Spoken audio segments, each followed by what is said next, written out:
Hello everybody, this is François Gauthier. Today again I'm going to talk about Kashmir. There was a recent visit of some European MPs in the Valley of Kashmir in Srinagar. You have to remember that Kashmir is divided in three parts. You all know that. Ladakh, where there are a majority of Buddhists. Then you have Jammu, where the majority of Hindus. And then you have the Valley of Kashmir, where there is a majority of Muslims, but there used to be a very important minority of Hindus in the Valley of Kashmir, and they were chased out by terror.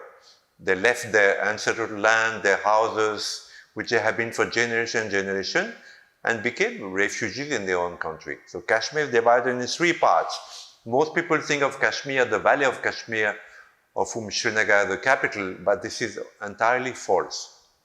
Now, I have seen that some of these media in India, like NDTV and The Wire, describe these MPs as right-wing.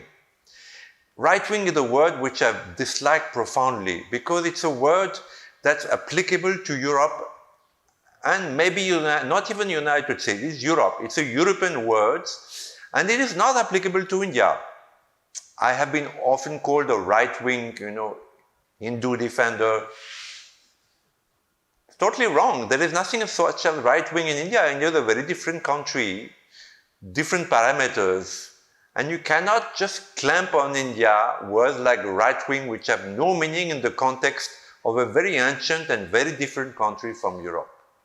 Secondly, many of these media like NDTV, The Wire, etc., said that the MPs had they went for a boat ride on Dal Lake entirely deserted. Now 20 years ago, I also went for a boat ride on Dal Lake totally deserted. The thing is, Kashmir is under siege. The Indian army is under siege. Indians there are under siege. Thus, even 20 years ago when I was a full-time reporter, the Indian army was entrenched in camps. No soldiers would go out alone in Srinagar or in the Valley of Kashmir because they risk getting killed.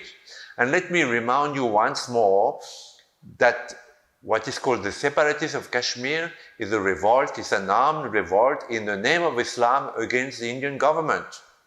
Neither the Indian government nor the Hindus of Kashmir started firing first. It is the Muslim of Kashmir, the GKLF at that time, who started firing upon the Indian army and started killing the Hindus of the Valley of Kashmir.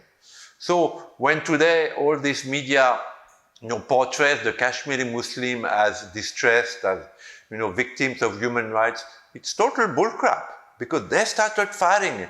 They made it impossible for Indians to live in Kashmir, for the army to function in Kashmir, for the soldiers to go out openly in the streets of Kashmir. They're all in danger. Thus, deserted doesn't mean anything. And again, I would like to say that my sympathy are with the army, my sympathy are with the Indian government, because Kashmir has been part of India for millenniums. Buddhism, once was a highlight there. Shivaism was born in Kashmir. Every Hindu guru and sannyasin and avatar went to Kashmir to meditate there, to be in the Himalayas. So it's a very ancient Indian place. And there is no reason why Pakistan supports militants in Kashmir for a revolt, for secession of India.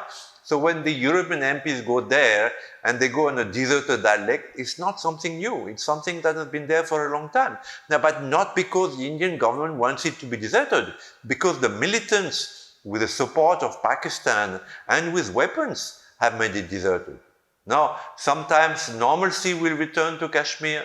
Kashmiris are business people. They benefit from tourism, of course. They sell their carpets and papier-mâché and rent their houses, houseboats on Dal Lake. But it's a semblance of normalcy because sooner or later it goes back. In my opinion, and I think the Indian government, even the present one, is misled, every Muslim of the Valley of Kashmir is for secession. They might, like business, as I said, there might be some semblance of normalcy, but secretly, they all support the militants. All of them, from the retired High Court judge to the housewives to the boatman on Dal Lake. So it's a very difficult problem for India, and the Dal Lake will keep on being deserted in times like that. What to do? I do believe for once that what South Asia needs is a kind of European Union. The union of all South Asian states, including Pakistan, India, Sri Lanka, Nepal, even Burma, because if there is a common currency, if the borders are loosened, forget about political and social unity, but there is a kind of economic unity, the problem of Kashmir will slowly go away. Once India and Pakistan are reunited, whether it is by a war, whether it is naturally, peacefully, the problem, only then the problem of Kashmir will go away. Namaste.